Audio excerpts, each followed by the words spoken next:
സ്റ്റെഫിൻ ഇപ്പോൾ നമ്മുടെ പോകുന്നുണ്ട്. സ്റ്റെഫിൻ പലപ്പോഴും പ്രായോഗിക രാഷ്ട്രീയത്തിൻ്റെ വക്താവാണ് MABB എന്നാണ് ഞാൻ കരുതിയിട്ടുള്ളത്. അതുകൊണ്ട് തന്നെ ഈ എല്ലാ ഇടതു പ്രസ്ഥാനങ്ങളെയും ഒരുമിച്ച് കൊണ്ടുപോകാൻ ബേബിക്ക് സാധിക്കില്ല. പിന്നെ തീർച്ചയായിട്ടും സാധിക്കും. അദ്ദേഹത്തിൻ്റെ ആ ഒരു വൈഭവം പ്രത്യേകിച്ചും അത് എടുത്തു പറയേണ്ടത് തന്നെയാണ്. കാരണം ഒന്നും വേണ്ട, ഈ ജനറൽ സെക്രട്ടറി സ്ഥാനത്തേക്ക് പരിഗണിക്കപ്പെടുക, അത്തരത്തിലേക്ക് ഉയരുക എന്ന് പറയുന്നത് തന്നെ ഒരു വലിയ കാര്യമാണ് കമ്മ്യൂണിസ്റ്റ് പാർട്ടിയെ സംബന്ധിച്ചിടത്തോളം.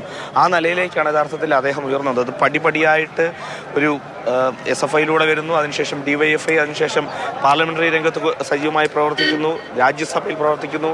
അങ്ങനെ ഓരോ പടിയും കടന്നുകൊണ്ടാണ് ഈ കമ്മ്യൂണിസ്റ്റ് പാർട്ടി ഓഫ് ഇന്ത്യ മാർക്സിസ്റ്റിൻ്റെ ഏറ്റവും തലപ്പത്തേക്ക് MABB വരുന്നത്. അതുകൊണ്ട് തന്നെ എല്ലാവരെയും കൂട്ടി യോജിച്ചിട്ടുണ്ട്. നിലവിൽ ചില പ്രശ്നങ്ങളൊക്കെ ഉണ്ട്. നമ്മൾ ഇന്ന് കണ്ടില്ലേ, ഈ പാർട്ടി കോൺഗ്രസിൽ അസാധാരണമായി നടക്കുന്ന ചില സാഹചര്യങ്ങൾ വരെ കാണുമ്പോൾ അസാധാരണമാണെന്ന് തോന്നാം. പക്ഷേ ഈ സംഘടനയുടെ ഒരു നിയമാവലി അനുസരിച്ച്, അല്ലെങ്കിൽ അത് ജനാധിപത്യ പ്രക്രിയയിൽ കൂടി നടക്കുന്നതാണ് പാർട്ടി കോൺഗ്രസ് അല്ലെങ്കിൽ പാർട്ടി സമ്മേളനങ്ങളൊക്കെ തന്നെ.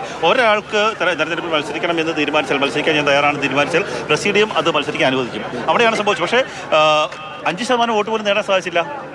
95% ആൾക്കാരും പാർട്ടിയുടെ നിലപാടിനൊപ്പമാണ്. 5% ആൾക്കാരും താഴെ മാത്രമാണ് അദ്ദേഹത്തിൻ്റെ നിലപാടിനൊപ്പം ഉണ്ടായത്. തീർച്ചയായിട്ടും. അതുകൊണ്ട് തന്നെ അത്തരത്തിലുള്ള ചെറിയ പ്രശ്നങ്ങളൊക്കെ അദ്ദേഹത്തിന് പരിഹരിച്ചുകൊണ്ട് മുന്നോട്ട് പോകേണ്ടതുണ്ട്. ഒപ്പം പല വെല്ലുവിളികൾ അദ്ദേഹം തന്നെ അവസാന പ്രസംഗത്തിൽ സൂചിപ്പിച്ചതുപോലെ തന്നെ ഒരുപാട് വെല്ലുവിളികളുണ്ട്. കാരണം പരിചയസമ്പത്തുള്ള 7 നേതാക്കൾ പടിയിറങ്ങുന്നു. പക്ഷേ പുതിയൊരു തലമുറയാണ് പോളിറ്റ് ബ്യൂറോയിലേക്ക് വരുന്നത്, കേന്ദ്ര കമ്മിറ്റിയിലേക്ക് വരുന്നത്. അപ്പോൾ അവരുടെ പരിചയസമ്പത്ത് കൂടി ഉൾപ്പെടുത്തിക്കൊണ്ട്, അത് തിരിച്ചറിഞ്ഞുകൊണ്ട്, അവരെ മനസ്സിലാക്കിക്കൊണ്ട്, അവരെ പരമാവധി ഉൾപ്പെടുത്തിക്കൊണ്ട് മുന്നോട്ട് പോകുന്ന നിലയിലേക്കായിരിക്കും ബേബി മാറുക എന്ന് ഉറപ്പാണ്. അതുപോലെ തന്നെ ബേബിയുടെ പ്രവർത്തനം CPM ജനറൽ സെക്രട്ടറിയായ അദ്ദേഹം ഏത് തരത്തിലുള്ള രാഷ്ട്രീയ സമീപനങ്ങളായിരിക്കും സ്വീകരിക്കാൻ പോകുക എന്നുള്ളതൊക്കെ കൗതുകമായി തന്നെ അങ്ങനെ നിലനിൽക്കുകയാണ്. എന്തായാലും വലിയ ആവേശോജ്വലമായി നടന്ന പാർട്ടി കോൺഗ്രസ് അതിന്റെ പരിസമാപ്തിയോട് അടുക്കുകയാണ്.